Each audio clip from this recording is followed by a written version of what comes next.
What's up, guys? Today we are checking out so many speed cameras driving from Amsterdam to Bath, England. So let's get on with it. Let's see what we got. And yeah, this is going to be an interesting video. Like the video, guys, subscribe to the channel, and let's get right on with it.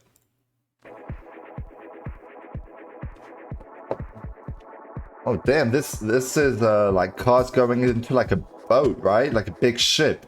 So we are on the Stena Britannica ferry right now, leaving Hoek van Holland in the Netherlands and heading over to Harwich. On a ferry, okay. So we are driving from the Netherlands to England. The car is here on this ferry with us. This ferry is really cool. It's like a mini cruise ship, which is really exciting. And this is another way to travel from mainland Europe over to the UK. It's crazy how you can travel really cool. with a car like overseas. Drive a Like little bit honestly, in the UK bro. and show you a little bit about that. We're going to be heading to Bath and driving around the London area as well. So I'll be sure to cover what it's like to drive around England, especially driving a left-hand drive car on the wrong side of the road, which is really interesting. I previously covered driving to the UK via Calais, via the Eurotunnel. We're going to be coming back that way, but today we're actually heading there via the ferry from the Netherlands. So really cool. It's a shorter drive. So let's jump into it. Let's get it. Let's see what we got.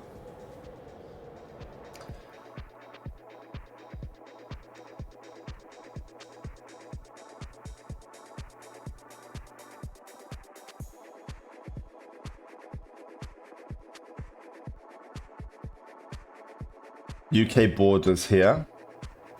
So we've gotten off the ferry, we've made it here. We're currently at Diddley Squat Farms, so if you know, you know. So we're starting this journey kind of at I don't the know. stop and going to be driving around a little bit. Did some driving this morning. The ferry was a super cool experience. I would definitely recommend it. Very easy, very seamless, and yeah, it's been nice driving around so far. There are some things I'll come back to later in this video about driving in the UK that I find kind of strange or interesting. But so far, it's been a good experience. So let's continue the drive around here and make our way to Bath.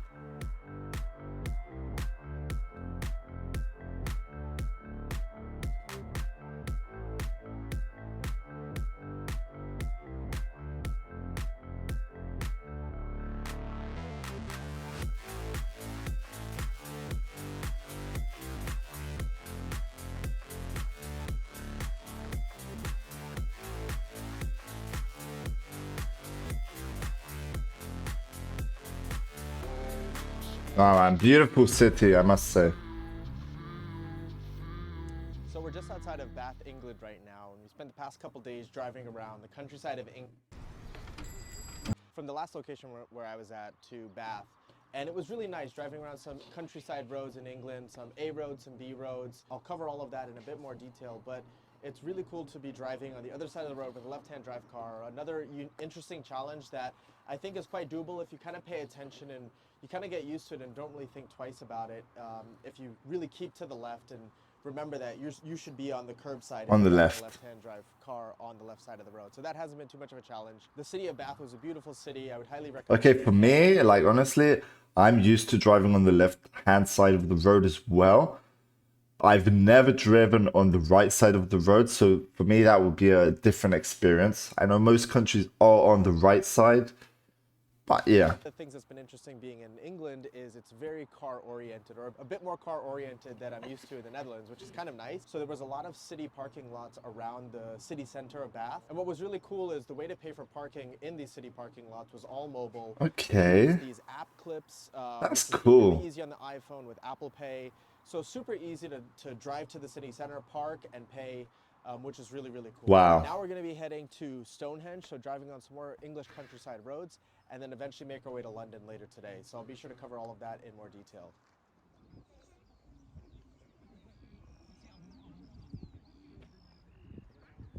Traffic jam to see Stonehenge from the road. So we're just wrapping up at Stonehenge. We drove here through some country roads from Bath just before heading back towards London. And this was one of the reasons why we wanted to drive here, was because it's nice to have our own car and kind of explore on our own timetable. We don't have to rely on buses or trains and True. kind of rely on public They're transportation. expensive We as can kind of well. explore at our Public own pace. So it's been transport. really nice to just be able to take the car and go and even see some historic sites as part of this trip. So that's been really cool. So now we're going to jump back in the car and head towards London. All right, let's check out London then. I'm going to be traveling to London as well in December, beginning of December. I know like, as many of you guys know, I'm half British, half Cypriot. I currently live in Cyprus. Haven't been to the UK in a while, but yeah, I'll be traveling there in December. So yeah, if you guys want like a vlog or something of me doing in London, do let me know in the comments.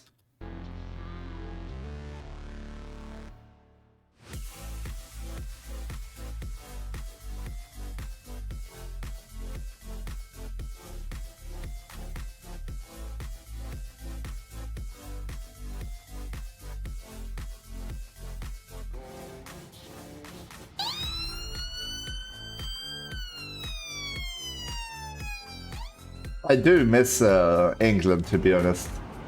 Like, just looking at this, it really is lovely.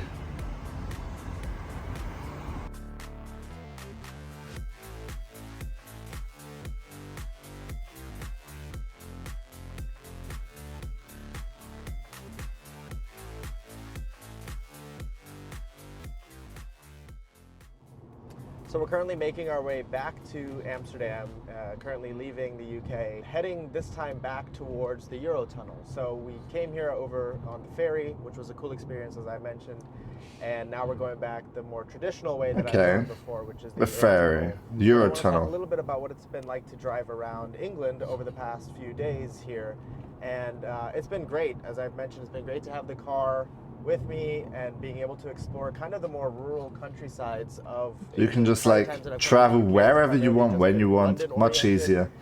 And London is a great city, but as I mentioned, it's been nice to see other parts of England, including Bath, and we made our way to Stonehenge as well. And then spent the last couple days in London itself. So there's a few things that stand out to me about driving here, aside from driving on the other side of the road with a left-hand drive car. The first thing I want to mention is speed limits, speed cameras, everything about speed. So aside from the fact that the United Kingdom uses miles per hour, that's not the interesting thing for me. What's been interesting are the speed limits on motorways, A roads, B roads, and even in built-up areas and in the city. So right now I'm on a motorway, and the speed limit, which is, I believe, the national speed limit is 70 miles per hour, about 110 kilometers an hour, which is good, nothing wrong with that. What's been interesting is on some of the smaller B roads and A roads, I could be getting them mixed up, but what's been interesting on those smaller roads is the speed limits have also been either 60 or 70 miles per hour, and in some cases the single lane road, one lane in each direction, which to me felt quite fast, especially some of the roads were quite narrow, and there's a pretty high speed limit for some of those roads, and even some of the smaller roads that kind of go through some of the farmland that we saw barely could fit two cars, and officially the speed limit is 60 miles per hour, but you wouldn't dare drive that speed, especially considering at some point, you're basically mirror to mirror with some other cars. So that's been interesting to see. In terms of speed limits in built-up areas, I know the standard to be 30 miles per hour. I still saw 30 miles per hour, which is about 50 kilometers per hour in some areas, but I noticed 20 miles per hour is actually making that 20 miles per hour around the city, which I don't mind. It's actually safer, a bit quieter, and easier to actually drive through London a little bit, as crazy as driving through London is. Yeah, it's crazy. 20 miles per hour does seem kind of slow, but I always thought 30 miles per hour through some of the smaller towns and built-up areas was actually quite fast, because in places like the Netherlands, when you drive through similar areas, it's usually 30 kilometers per hour, which is similar to 20 miles per hour. So those slower speed limits actually kind of make sense to me. But I think one of the problems is in the city of London, where they're actually, enforcing this 20 miles per hour speed limit with the use of a lot of speed cameras. The roads are still designed in such a way that it allows for drivers to potentially go faster speeds because they're still quite wide. It's also mixed with cyclists and buses and taxis, so it makes a bit of a chaotic situation. Yeah. Of course, 20 miles per hour definitely helps, but the road is designed in such a way that people could drive faster, and some people do when there's not a speed camera around. So that's something that I think still needs to be addressed, where the road really needs to be designed for the speed to force drivers more speed cameras, I guess. Limit, which actually, is safer, and I actually agree with. Speaking of speed cameras, I think the UK loves speed cameras. I know these were technically invented in the Netherlands by the Dutch. Oh, okay, that's another thing we figured out. Speed cameras invented by the Dutch. So many speed cameras here. Average speed cameras, point-in-time speed cameras, warnings of speed cameras, real warnings and fake warnings as well, where I've seen signs where there's no speed cameras. I think it's safe to say don't chance it with speeding in the UK, because there are speed cameras all over, even more than I've seen in France, Italy, Germany, etc. In the cities, on the motorways, on the A roads, all of the roads that I've driven on have had speed Wow. cameras. So yeah, it's really, It's really crazy, strict bro. on speeding, Crazy. which isn't necessarily a bad thing, but just something to pay attention to if you're going to be driving around here. You don't The want to next pay thing those is speed tickets, roundabouts. bro. You can't come to Nah. the United Kingdom without talking about roundabouts. Roundabouts exist here in all shapes and sizes, small ones, big ones, large junctions and intersections, and that's the ones I want to talk about. The large junction roundabout. Wow, that's a intersection huge things, roundabout. they're confusing. I never know which lane to go in. The road markings are terrible to even figure out which Wow, is a bro. lane, which lane goes to which That's road, just which crazy. exit you need to take. That's just crazy. The navigation systems, aren't always accurate in the way that they just depict where you are. So I find those really challenging to drive, especially when you're on the other side, sitting on the left-hand drive car, and trying to navigate these roundabouts and trying to switch lanes in the middle of them. It's a bit of a chaotic and stressful situation, so I'm always paying extra attention when driving through those junction-style roundabouts. Normal roundabouts are actually okay. Even sitting on this side of the car, it's not too bad looking out that window, but it's those junction-style roundabouts that are just crazy and chaotic that take some getting used to, that I'm not fully used to yet. So that's pretty much it. Those are some of the interesting things I found about driving around England and the UK over the past few days. Pretty nice to be able to come here by car. Wow, pretty It's interesting, quite bro. accessible with the ferries and the Eurotunnel. Definitely look forward to coming back and exploring other parts of the UK. Yeah, by for sure. car. UK has Being, too many places to visit in like a day or It's so. quite easy to navigate and drive around here.